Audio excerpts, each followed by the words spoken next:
आप देख रहे हैं एक्शन एनालिसिस और स्टैट्स से भरपूर देश का सबसे बड़ा cricket show cricket predictor sponsored by 1xBet और मैं हूं आपके साथ सुजाता। और आज के इस एपिसोड में हम बात करने वाले हैं एक शानदार सफर की बात होगी, कल हुए धमाकेदार मुकाबले की और आज के मुकाबले पर भी हमारी नजर रहने वाली है। आज है मुकाबला आरसीबी वर्सेस राजस्थान रॉयल्स। कौन किस पर भारी पड़ेगा इस पर हम डिटेल में बात करेंगे, लेकिन इससे पहले हम बात करते हैं कल हुए मुकाबले की। कल मुकाबला हुआ Mumbai Indians versus Sunrisers Hyderabad का। अपने मैदान में तीसरी बार लगातार ये कोशिश थी कि शायद उसे जीत मिल जाए, लेकिन ऐसा हो ना सका। और आपको बता दें कि मुंबई इंडियंस ने राजीव गांधी इंटरनेशनल स्टेडियम में सनराइजर्स को पूरी तरह से तहस नहस कर दिया। टेंट बोल्ट ने शुरुआत में ही कहर बरपाया, सिर्फ 26 रन देकर 4 विकेट ले लिए, नई गेंद से पूरी तरह तबाही मचा दी। एसआरएच ने सिर्फ 143 रन ही बनाए। इसमें हेनरिक क्लासन की 44 गेंदों पर 71 रनों की जुझारू पारी भी शामिल रही। एकलौती ऐसी पारी जिसकी वजह से यहां तक भी ये आंकड़ा पहुंच पाया था। ये अपने आप में एक अनोखी बात है, क्योंकि सनराइजर्स हैदराबाद को सिर्फ अपनी बल्लेबाजी के लिए ही जाना जाता है और वो लगातार फेल हो रही है। इसके बाद रोहित शर्मा की बारी थी और शांत, क्लासिक और पूरी तरह से कंट्रोल में वो आज कल नजर आए। रोहित शर्मा ने दूसरा लगातार अर्धशतक जड़ा, 44 गेंदों पर 71 रनों की पारी खेली और एक बार फिर हिटमैन की ने बता दिया कि वो कितने बेहतरीन रन चेजर है। लेकिन इस दौरान इस मुकाबले में सबसे ज्यादा जिस बात की चर्चा हुई वो था ईशान किशन का आउट होना। ईशान किशन एक ऐसी बॉल पर आउट हुए जिसके बारे में कोई भी श्योर नहीं था। यहाँ तक कि बॉलर चहर को भी इस बात की श्योरिटी नहीं थी कि वो आउट हुए हैं। इधर अगर हम जो अंपायर है उनके जो एक्सप्रेशन है उसकी वजह से कई तरह के सवाल खड़े हो रहे हैं कि आखिर वो हुआ क्या। किसी को ये समझ नहीं आ रहा कि मैदान पर क्या हुआ। उन्हें विकेट के पीछे आउट दिया गया, लेकिन ना विकेट कीपर को पता था ना ये बॉलर को पता था। और जो अंपायर थे विनोद सेशन, वो भी थोड़े से कंफ्यूज नजर आए। पहले उन्होंने वाइड की तरफ इशारा किया, लेकिन उसके बाद बीच में अपना उन्होंने जो एक्शन था वो रोका। उसके बाद आउट के लिए उंगली उठाने लगे, लेकिन उसमें भी वो इधर उधर देखते रहे। जब जाकर देखा कि बल्लेबाज जो है ईशान किशन, वो भी बिना रिव्यू लिए चलते बने और इसे लेकर सवाल उठ रहे हैं। इस पर भी हम बात करेंगे और साथ ही बात करेंगे हम रॉयल चैलेंजर्स बेंगलुरु और राजस्थान के बीच जो मुकाबला होने वाला है। आपको ये भी बता दें कि अगर हम पॉइंट्स टेबल की बात करें तो फिलहाल मजबूत स्थिति में जो है वो आरसीबी नजर आती है। आज पॉइंट्स टेबल पर नंबर 4 पर है, जबकि राजस्थान रॉयल्स जो है वो स्ट्रगल करती हुई नजर आ रही है। शुरुआत में लगा था कि शायद अब टीम संभल गई है, लेकिन फिलहाल 8वें पायदान पर वो है और आज एक बार फिर उसकी कोशिश होगी कि शायद वो थोड़ी सी जो कंट्रोल में वापस आ सके। इस बार हम बात करते हैं, हमारे साथ दो खास मेहमान जुड़ गए हैं। हमारे साथ है फॉर्मर क्रिकेटर नोएल डेविड और साथ ही सीनियर स्पोर्ट्स जर्नलिस्ट ताऊ रिजवी। ताऊ, सबसे पहले मैं कल जो मुकाबला हुआ है उसके बारे में आपसे समझूंगी। एक तो चलिए जो स्कोर बना वो हम एक्सपेक्ट नहीं करते सनराइजर्स से, लेकिन ईशान किशन का आउट होना क्या था? वो आपको समझ आया कि वो क्या था? मुझे बिल्कुल भी समझ में नहीं आया, क्योंकि कितना सरप्राइजिंग था। देखिए, शुरुआत ही अंपायर ने की, गेंदबाज को भी पता नहीं था कि भाई क्या निक हुआ है कि नहीं। विकेट कीपर खुद अपील नहीं किया। उसके बाद हार्दिक पांड्या ने चिल्लाया, भाई अपील क्यों नहीं किया, अंपायर तो हाथ दिखा रहे। हम्म। उसके बाद I mean the most surprising part was Ishan Kishan का डीआरएस नहीं लेना, हम्म।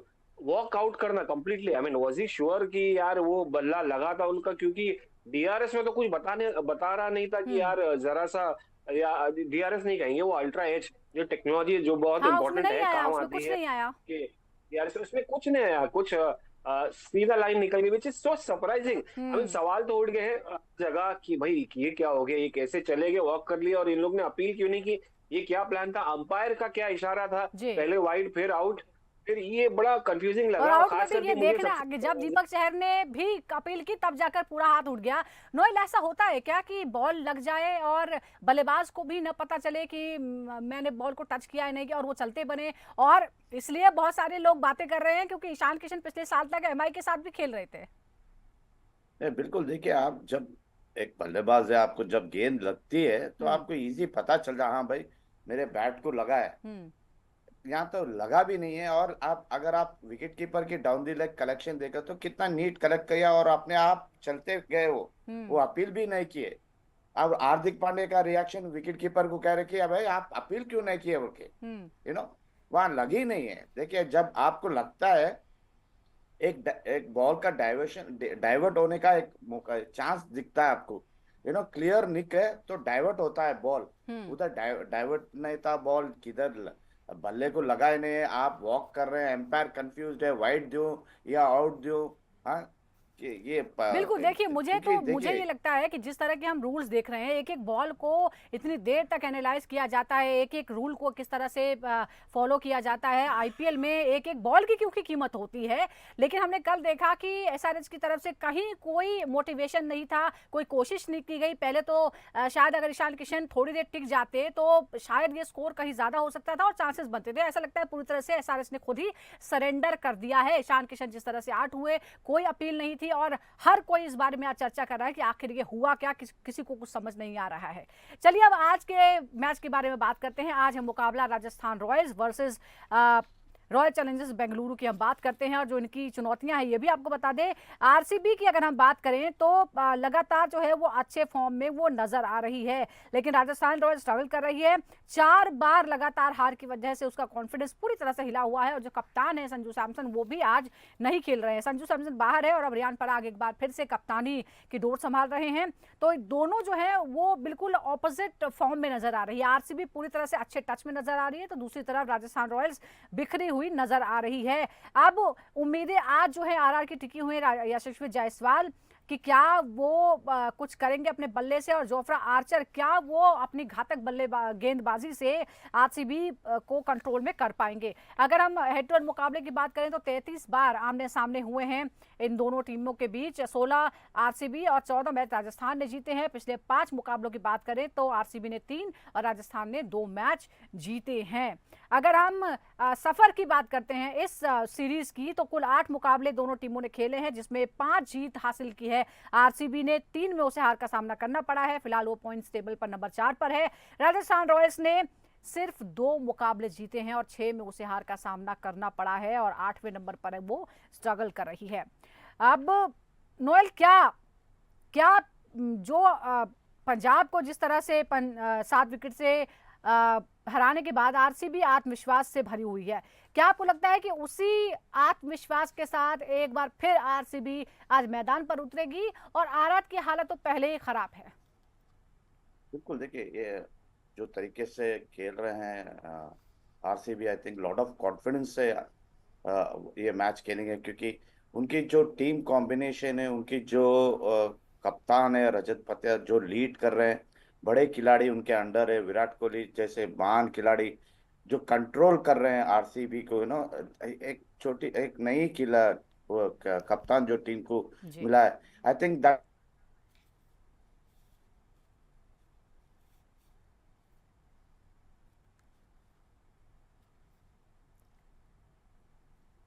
जी नोएल की आवाज़ हमारे तक नहीं आ रही है, हम उनके पास फिर से चलेंगे। लेकिन जिस तरह से हम ताउस देख रहे हैं कि दोनों ही जो टीमें हैं वो बिल्कुल अलग मिजाज में है, फिलहाल अलग हालत में है।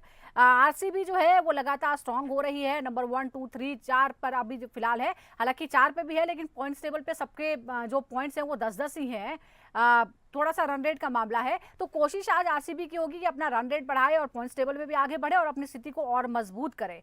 आपको लग रहा है कि ये दोनों ही कोई मैच वाला मैच नजर नहीं आ रहा है आज?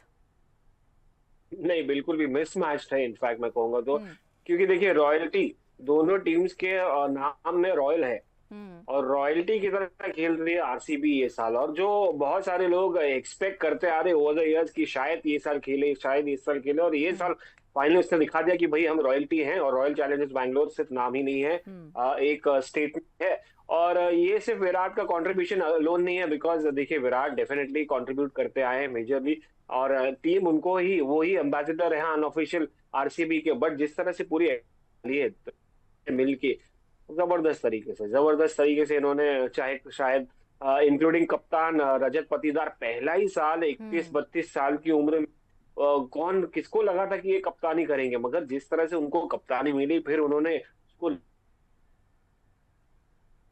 बड़ी बात चैलेंजर्स बैंगलोर फैंस के लिए बहुत ही बड़ी बात है और बहुत खुशी का माहौल है इस वक्त।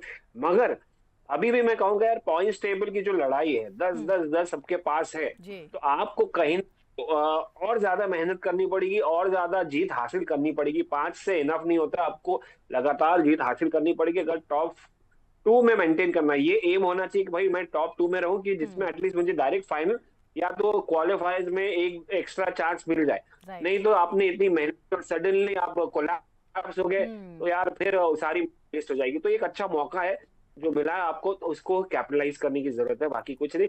बाकी मैच की बात करी थी, ये मिस्ड मैच है कंप्लीटली, क्योंकि जो परफॉर्मेंस राजस्थान जी। का आ रहा है हाँ, वेरी वेरी डिसअपॉइंटिंग। और बिल्कुल, इनके कप्तान का ये बात बाहर जरूर होने का है। इशारा है। लेकिन देखते हैं कि बाउंस बैक करने का क्या आज कोई मौका मिलता है। और एक और बात है, अगर हम जिस तरह से देखें राजस्थान की तरफ, तो 8 में से सिर्फ 2 मैच उसने जीते हैं और 6 मैच में उसमें हार का सामना करना पड़ा है। पॉइंट्स उसे सिर्फ 2 ही मिले हैं, 4 मिले हैं, यानी 2-2 1-1 मैच से मिला है। और नेट रन रेट की बात करें वो भी माइनस में है, 0.633।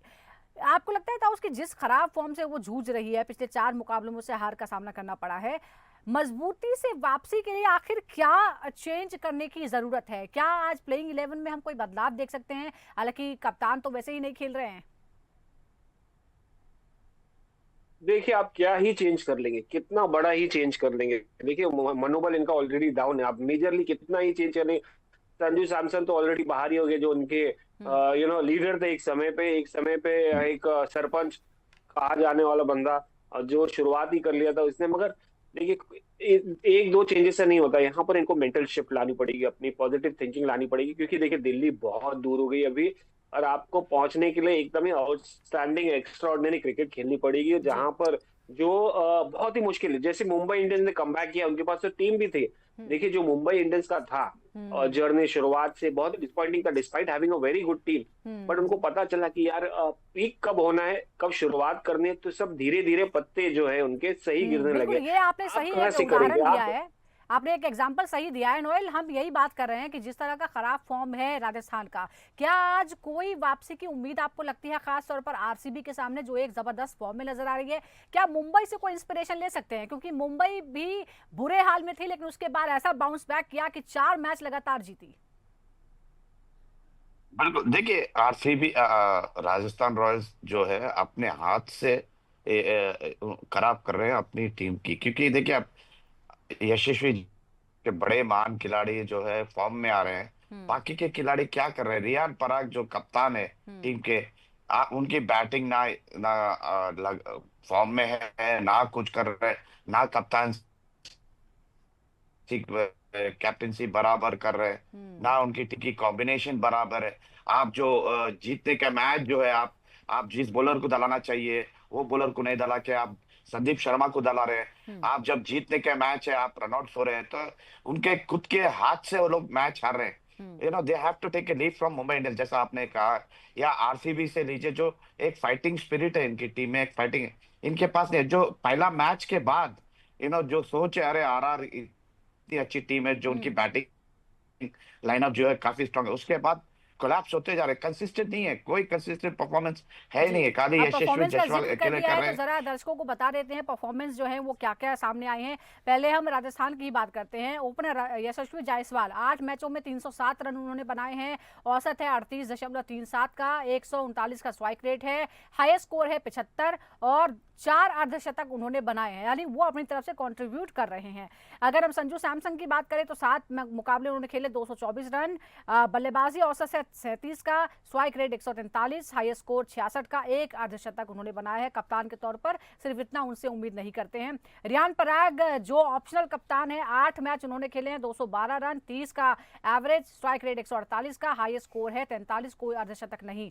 इधर हम दूसरी टीम की बात करते हैं और ये है विराट कोहली। 8 मैच, 322 रन, 64 का उनका औसत है, 140 का स्ट्राइक रेट, 73 हाईएस्ट स्कोर, 4 अर्धशतक उन्होंने बनाए हैं। जबकि आरसीबी के जो कप्तान है रजत पाटीदार, 8 मैचों में 221 रन, 31 का उनका एवरेज है, 151 का स्ट्राइक रेट, 64 हाईएस्ट स्कोर है, 2 अर्धशतक उन्होंने मारे हैं। अब ताउस यही सवाल है, हमने एक कंपैरिजन भी ड्रॉ कर दिया है दोनों टीम के जो खिलाड़ियों का। फिल सॉल्ट का भी जिक्र कर देते हैं। 8 मैचों में 213 रन है, 178 का स्ट्राइक रेट, 2 अर्धशतक उन्होंने भी मारे हैं।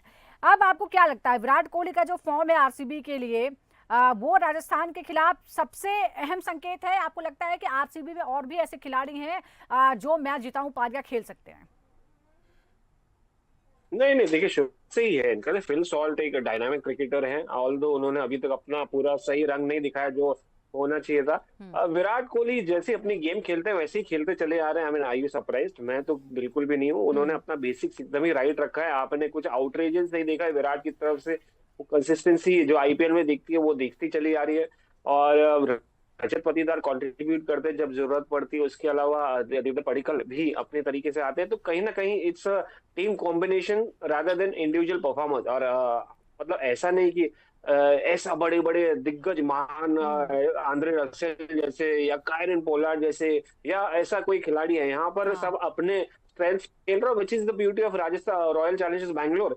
एंड सबसे इम्पोर्टेंट बात है ये, एक दूसरे को समझ रहे हैं, एक दूसरे को कॉम्प्लीमेंट कर रहे हैं। जहां पर जिसकी वीकनेस है, जहां पर हम्म। वीकनेस नजर आती है तो वहां पर और इसी उसको बैलेंस को भरने की मेंटेन करना है, कोशिश क्योंकि अब करते जो हैं है वो लोग। बहुत ही क्रूशियल टाइम है जैसा कि हमने कहा, और अब कोशिश ये है रणनीतिक तौर पर स्ट्रैटेजी वाइज कि आप सब पॉइंट टेबल पे टॉप पे पहुंचे, और ताकि आपके लिए आगे का सफर जो है वो आसान हो जाए। एक बार इस मैदान का जिक्र कर लेते हैं। मैदान जो है एम चिन्नास्वामी स्टेडियम, वहाँ रिकॉर्ड क्या है?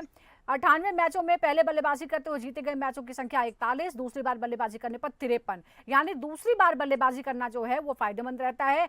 अगर हम टॉस के रिकॉर्ड की बात करें तो टॉस जीतकर जो मैच जीते गए हैं वो है 53, टॉस हार कर जीते गए मैच है 41। यहाँ पे टॉस जीतना फायदेमंद है, ये यहाँ पता चलता है। लेकिन नोएल, सवाल जो है वो थोड़ा सा फिक्र या क्या कहते हैं, जो बड़ा अंधविश्वास माना जाता है क्रिकेट में। आरसीबी अपने मैदान पर जो भी मुकाबले इस सीजन में खेली है वो हारी है, ठीक है। अब 3 मैचों में वो हार चुकी है अपने ही मैदान पर। अब मुझे आप बताइए कि आरआर टीम के लिए क्या ये थोड़ा सा हो सकता है, ये मेंटल मतलब साइकोलॉजिकल थोड़ा सा प्रेशर बन सकता है आरसीबी पर, और आरआर को इसका फायदा मिल सकता है? आई आई डोंट थिंक सो मैं, क्योंकि आरआर जिधर गई उधर हारी है। तो हम्म। ये कोई आरसीबी अपने होम ग्राउंड में हार चुके हैं कि इनको कॉन्फिडेंस में ना, I don't think so. RR को ये पता चलना ही चाहिए कि आरसीबी जो ट्रेंड ऑफ क्रिकेट खेल रहे हैं, काफी शानदार क्रिकेट खेल रहे हैं। ये उनको पता चलना है कि क्या स्ट्रैटेजी प्ले कर सकते हैं अगेंस्ट आरसीबी। हम्म। क्योंकि आरसीबी के बॉलर्स जो है काफी अच्छे बॉलर्स है, बैट्समैन है। विराट कोहली जो एक महान खिलाड़ी, काफी अच्छे फॉर्म पे है। पटेदार है, यंग पदेकल है, जो है ना, काफी अच्छी बैटिंग। उनके बॉलर्स कैसे काम कर सकते हैं against this kind of batsman, वो सोचना चाहिए। क्योंकि आरआर के पास जो कॉम्बिनेशन है काफी टूटी फूटी दिख रही है मेरे को फिल वक्त। जो तरीके से शुरू हम्म। किए, बीच में काफी टूटी, क्योंकि कंट्रोवर्सीज जो चल रहे हैं, शायद जो भी हो रहा है उनके बीच में, आई डोंट हम्म। पता नहीं। बट अभी फिल वक्त they are not that team what fans और मैनेजमेंट एक्सपेक्ट कर रहा है उनसे। जी, फैंस एक्सपेक्ट कर रहे हैं, लेकिन देखते हैं वो एक्सपेक्टेशन पर कितने खरे उतरते हैं। और एक बार फिर अगर हम देखें तो एक और बात सामने आती है। एम चिन्नास्वामी स्टेडियम में जो मुकाबले खेले गए, बेंगलुरु में खेले गए 98 आईपीएल मुकाबलों में 53 बार पहले बल्लेबाजी करने वाली टीमें जीती हैं। पिछला मैच भी बारिश की वजह से प्रभावित था। ऐसे में दोनों टीमों के लिए जीत की जो स्थिति है वो हम देख सकते हैं बनती है। अगर हम औसत रन प्रति विकेट की बात करें तो 27.85 है। औसत रन प्रति ओवर की बात करें तो 8.79 है। बाकी स्टेडियम से थोड़ा सा ज्यादा यहाँ पर नजर आता है। पहले बल्लेबाजी करते हुए औसत स्कोर जो है वो 167 है, हालांकि ये ज्यादा हो सकता है। कुल मैच जो खेले गए हैं उनमें 511 विकेट लिए हैं तेज गेंदबाजों ने, जबकि 241 लिए हैं स्पिनर्स ने। और यहाँ अगर इस मैच की हम बात करें, इस मुकाबले की, तो 3 मैच आरसीबी ने खेले यहाँ पर, और तीनों में ही उसे हार का सामना करना पड़ा, और इसीलिए फैंस को थोड़ा सा डर लग सकता है। लेकिन अब जरा बैटल्स पर नजर डाल लेते हैं। इस वक्त हमारे सामने 3 इंटरेस्टिंग बैटल्स हैं। सबसे पहले जो हैं वो 2 सीनियर खिलाड़ियों के बीच बैटल है, विराट कोहली वर्सेस संदीप शर्मा। 81 गेंदों का आमना सामना हुआ है, 116 रन, 7 बार आउट, 29 डॉट बॉल्स, 5 चौके 1 छक्का, 143 का स्ट्राइक रेट है। ये जो दोनों अनुभवी प्लेयर्स का आमना सामना यहाँ पर हो रहा है, ताऊ साहब क्या कहेंगे? संदीप ने इसमें थोड़ी सी बढ़त बनाई है विराट कोहली के खिलाफ, क्या आज एक अहम बात रहेगी ये? एग्जैक्टली, आई मीन देखिए, ब्रैगिंग राइट्स, दुनिया के सबसे बड़े बैट्समैन आपके पास फोन नंबर है उनका। हाँ। संदीप शर्मा जो इतना ही क्रिकेट नहीं खेले, इंटरनेशनल क्रिकेट, जो विराट कोहली ऑब्वियसली सबको पता है। This is he can have all the bragging rights. घर जाके या विराट कोहली को जाके स्लेज कर सकते हैं, भाई भाई 7 बार आउट किया मैंने आपको आईपीएल में, हाँ। इससे बड़ी बात क्या है एक बड़ी बल्लेबाज को। तो इसलिए आप मुझे मेरा मुस्कुराता हुआ चेहरा देख रहे हैं, जी। हंसता हुआ चेहरा देख। The thing is that these guys have grown up together. इनको पता है एक दूसरे का क्या है एग्जैक्टली। और सबसे बेस्ट बात ये है कि भाई ये बंदे का स्पेस नहीं होने के बाद इतना स्मार्टली गेंदबाजी करता है, स्विंग का उपयोग करता है, फिर धीरे वेरिएशन का पुराने बॉल होता है उपयोग करता है, and one of the reason.